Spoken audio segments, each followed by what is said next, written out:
बरसों पहले की बात है। दिल्ली की सरजमीन पर एक बड़ा ही मशहूर कफन चोर रहता था। यानी पूरी दिल्ली वाले उसे जानते थे कि ये कफन चोर है। रात के अंधेरे में कब्रें खोदकर ये लोगों के कफन चुराया करता है। दिल्ली के एक मशहूर बुजुर्ग ने एक मर्तबा उस कफन चोर को अपने पास बुलाया और बुलाने की बात कहा कि मैं तेरे साथ एक सौदा करना चाहता हूँ। ये सुनते ही वो कफन चोर हैरत से कहता है, आप अल्लाह के नेक बंदे हैं, मैं बहुत बड़ा गुनाहगार और सियाकार हूँ। आखिर आप मेरे साथ कौन सा सौदा करना चाहते हैं? अल्लाह के वली अशरफियों से भरी हुई एक थैली उसके हाथों पर रख देते हैं और फरमाते हैं, मैं चाहता हूँ कि ये पैसे तू ले ले और मुझसे वादा कर कि जब मेरा इंतकाल हो जाएगा तो तू मेरा कफन नहीं चुराएगा। उस कफन चोर ने जब ये सुना, उसने अपने हाथ को आगे बढ़ाया, अशरफियों की थैली दोबारा अल्लाह के वली के हाथों पर रख दी और कहने लगा, हुजूर, अगरचे मैं बहुत ही बड़ा गुनाहगार और सियाकार हूँ, लेकिन मैं इतना घटिया इंसान भी नहीं हूँ कि मैं किसी अल्लाह के वली के कफन को चोरी करने की जुर्रत भी करूं। मैं आपसे ये पैसे नहीं लेता, वादा करता हूं आपका जब इंतकाल हो जाएगा मैं आपका कफन हरगिज नहीं चुराऊंगा। अल्लाह के वली ने कहा, मुझे तेरे वादे पर भरोसा नहीं है, मैं चाहता हूं कि तू ये पैसे ले ले और वादा करके तू मेरा कफन नहीं चुराएगा।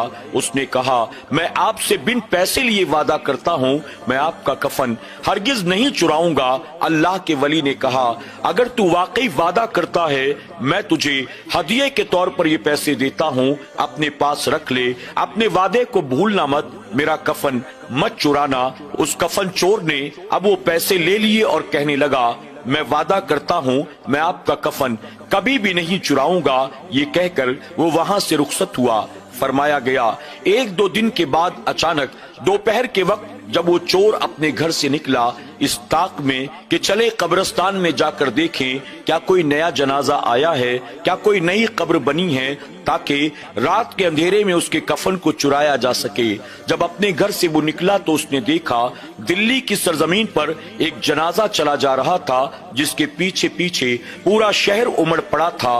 वो जब देखता है तो हैरान रह गया। उसे यूं महसूस हुआ जैसे बादशाह वक्त का इंतकाल हो गया हो। लोग बादशाह के जनाजे में जितना शरीक होते हैं उतना ही उस जनाजे में लोगों ने शिरकत की थी। वो भी उस जनाजे के पीछे पीछे हो लिया और लोगों से जाकर पूछा, भला बताओ तो सही किसका इंतकाल हो गया? लोगों ने अल्लाह के उसी वली का नाम लिया और बताया, फला फला बुजुर्ग का इंतकाल हो गया है। जब कफन चोर को ये पता चला कि अल्लाह के फला वली का इंतकाल हो गया है तो उसे बड़ा ताज्जुब हुआ कि अभी 2 रोज पहले तो उन्होंने मुझे अपने पास बुलाया था और मुझसे वादा लिया था कि मेरे इंतकाल के बाद तू मेरा कफन नहीं चुराएगा, और मैंने भी उनसे वादा कर लिया था। गोया उन्हें 2 रोज पहले ही पता चल गया था कि उनका इंतकाल होने वाला है।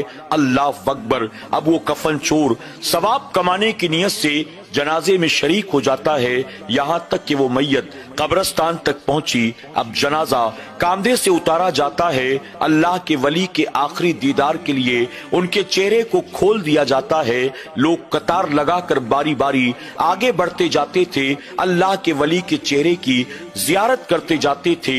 आहिस्ता आहिस्ता आगे बढ़ते बढ़ते जब उस कफन चोर का नंबर आया, वो जब आगे बढ़ा तो उसने अल्लाह के वली के चेहरे को बाद में देखा। उसकी नजर उनके कफन पर पहले ही पड़ गई। जब उसने कफन को देखा उसे बड़ा अफसोस हुआ, हाय काश मैंने इनसे वादा न किया होता कि मैं आपका कफन नहीं चुराऊंगा, तो आज रात के अंधेरे में यकीनन मैं इनका कफन चुरा लेता।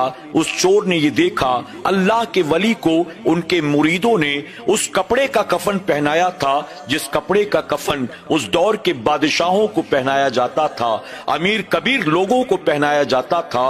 उसे बड़ा अफसोस हुआ, काश इनका कफन मेरे हाथ लग जाता तो मैं माला माल बन जाता, लेकिन हाय अफसोस कि मैंने इनसे वादा कर लिया कि आपका कफन नहीं चुराऊंगा। अब मैं क्या कर सकता हूँ? मैयत में शरीक हुआ, तदफीन से फारिग हुआ, मुंह लटकाए हुए अपने घर वापस जाता है। जब बीवी ने देखा मेरे शौहर का चेहरा उतरा हुआ है, उसने पूछा क्या कोई परेशानी है, क्या कोई तकलीफ है, आज आप इतना ज्यादा दुखी क्यों नजर आते हैं। अब उस कफन चोर ने अपनी बीवी को सारा मामला बयान कर दिया। अभी 2 रोज पहले मैंने अल्लाह वाले से वादा किया था आपका कफन नहीं चुराऊंगा, आज उनका इंतकाल हो गया और इंतकाल के बाद मैंने देखा उनके जिस्म पर वो कफन था जो वक्त के अमीरों को, बादशाहों को पहनाया जाता था। मुझे अफसोस इस बात का है काश मैंने उनसे वादा न किया होता, आज उनका कफन चुरा लेता और हम माला माल हो जाते। जब बीवी ने ये सुना तो कहने लगी आप खामखा में परेशान हैं, आप आराम से हाथ मुंह धो लें, खाना खा लें और इत्मीनान से जाएं और जाकर उनका कफन चुरा कर ले आएं, आपको कोई परेशान होने की जरूरत नहीं है। कफन चोर कहने लगा मैंने कहा न तुझसे, अभी 2 रोज पहले मैंने उनसे वादा कर लिया है कि आपका कफन नहीं चुराऊंगा, फिर आखिर में वादा खिलाफी कैसे कर सकता हूँ। बीवी कहती है आप कौन सी वादा खिलाफी कर रहे हो, आपने जब वादा किया तो उस वक्त वो बाहयात थे, अब वो दुनिया से रुखसत हो चुके हैं। उनका वादा उस वक्त तक कायम रहा जब तक कि वो जिंदा थे, अब उनका इंतकाल हो गया।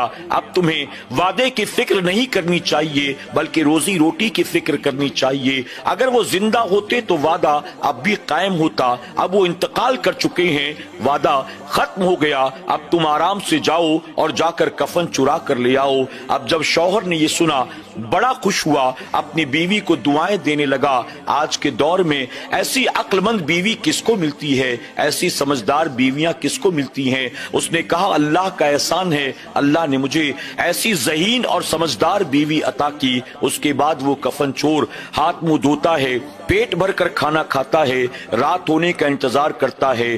जब तमाम दिल्ली वाले रात के अंधेरे में इत्मीनान और सुकून की नींद अपने अपने घरों में सो रहे थे, वो कफन चोर अपने कांधे पर फावड़ा रखकर दिल्ली की गलियों से गुजरता है, कब्रिस्तान तक पहुंचता है, लोगों से नजरें बचाकर कब्रिस्तान के अंदर दाखिल हो जाता है, अल्लाह के वली की कब्र के करीब पहुंचता है और पहुंचने के बाद उसने अब कब्र की मिट्टी को हटाना शुरू किया, यहाँ तक कि उसने एक बड़ा सा गड्ढा बना लिया जिससे बआसानी उसका हाथ कब्र के अंदर जा सकता था। अब वो कब्र के ऊपर लेट जाता है, अपने हाथ को कब्र के अंदर डालता है और अल्लाह के वली के कफन को पकड़कर घसीटने की कोशिश करता है। अभी उसके हाथ कफन लगा, उसने खींचना ही चाहा था कि कब्र वाले ने उसके हाथों को पकड़ लिया। अल्लाह अकबर, कब्र वाले ने उस कफन चोर के हाथों को पकड़ लिया। वो कांपने लगा, यहाँ तक कि डर के मारे उस पर दशी तारी हो गई। कुछ देर तक वो बेहोश पड़ा रहा। उसके बाद जब होश आया अपने हाथों को खींचने की कोशिश करता है, लेकिन अल्लाह के वली ने उसके हाथों को मजबूती से पकड़े रखा। वो कह रहा था मुझसे गलती हो गई, मुझे माफ कर दें, मुझे जाने दें, मैं वादा करता हूँ आज के बाद मैं किसी का कफन नहीं चुराऊंगा। कब्र वाले ने कहा कहीं जन्नती भी किसी जन्नती का कफन चुराया करता है। अल्लाह अकबर, जब उस कफन चोर ने ये सुना तो उसे बड़ा ताज्जुब हुआ।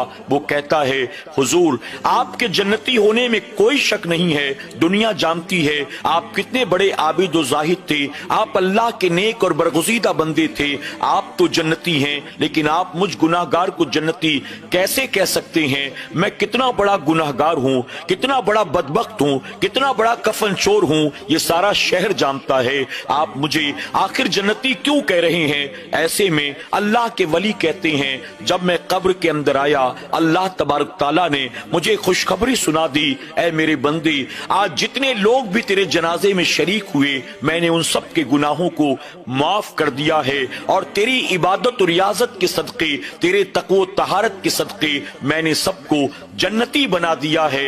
ऐ कफन चोर तू भी मेरे जनाजे में शरीक था, तुझे अल्लाह का शुक्र अदा करना चाहिए। अल्लाह ने मेरी मैयत में शिरकत की बुनियाद तेरे पिछले तमाम गुनाहों को माफ फरमा दिया और अल्लाह ने तुझे भी जन्नती बना दिया है। अब जन्नती होने के बाद तू जहन्नम में जाने वाले काम कैसे कर सकता है। अल्लाह अकबर, जब उस कफन चोर ने सुना अल्लाह के वली को गवाह बनाकर तौबा करता है और वहां से पलटता है। उसके बाद उसने ये वादा किया कि मैं भूखा मरना तो गवारा कर सकता हूँ लेकिन किसी मुसलमान का कफन चुराना गवारा नहीं कर सकता हूँ। सुभान अल्लाह। नाज़रीन इकराम, बहुत सी किताबों में ये वाक़यात